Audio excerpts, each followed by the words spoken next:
একটা দিয়ে হয় না তোর? এই মেয়েকে তোমার বুঝাই বলতেছি। কিসব বুঝাবি তুই আমাকে? তুই আমার বয়ফ্রেন্ড নিতে চাস? আমি তোমায় বুঝাই বলতেছি। এই তুমি ওরে বলো নাই?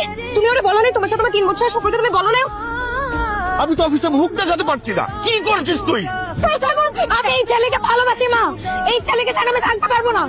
এই ছেলের সাথে তোর কোনো ধরনের সম্পর্ক থাকা চলবে না। আমি এই ছেলেকে ছাড়া থাকতে পারবো না বাবা। আমি পারবো না।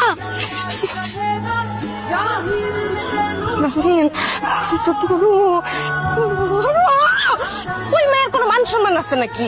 ভাই শোন, তুই রাহারের জীবন থেকে বাদ দিয়ে দে। জেরিন মেয়েটা অনেক ভালো, তুই বুঝতেছিস না কেন? আমার মেয়ে অনেক অনেক আদরের। ওর বিয়েতে আমি অনেক টাকা খরচ করবো, অনেক ধুমধাম করে বিয়ে করাবো।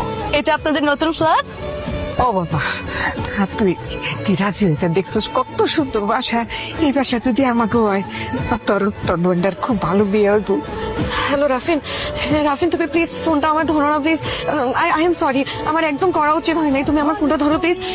আর শোনো, তুমি ওই মেয়ের সাথে আর কখনো দেখা করবে না, হ্যাঁ? তুমি আমাকে কল ব্যাক করো, আমরা দুজন কথা বলে আমরা সবকিছু ঠিকঠাক করে নিব, হ্যাঁ? এই তুমি কে? রাফিন কই? এই রাফিন কই? রাফিন কই? আন্টি রাফিন কই? রাফিন, এটা রাফিনের রুম। এটা রাফিন। এই রাফিন, এটা রাফিন। রাফিন, এই রাফিনের রুম কোনটা? রাফিন কোনটা? রাফিনের রুম কোনটা? রাফিন, I'm sorry. তুমি আমাকে আচ্ছা শুনো, তুমি আমার কথা শুনো। তোমাকে মাফ করে মাফ করে দাও। আমি বাচ্চা ঠিক আমি মাফ করে দাও। প্লিজ আমাকে মাফ করে দাও, কোনোদিন হবে না। চল চল। হ্যাঁ প্লিজ নিয়ে যান আপনাদের মেয়েকে। আপনাদের মেয়ে আমার হাজবেন্ডের জীবনটাকে একদম হেল বানিয়ে রেখেছে। রাফিন, রাফিন বলো, তুমি সবাইকে বলো যে তুমি আমাকে অনেক ভালোবাসো। প্লিজ প্লিজ রাফিন, রাফিন চুপ করে থেকো না। রাফিন প্লিজ কথা বলো।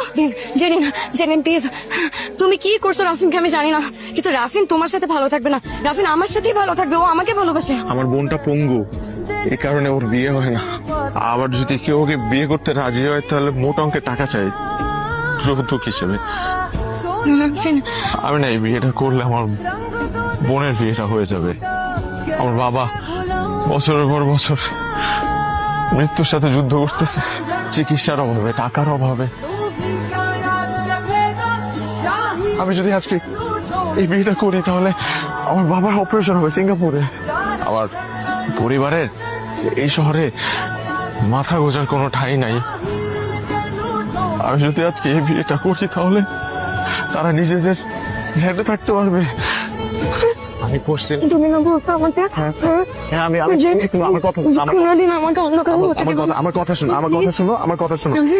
আমি যেদিন আমি যেদিন তোকে প্রথম দেখছিলাম আমার হৃদয় তোমাকে ভালোবাসতে শুরু করছিল।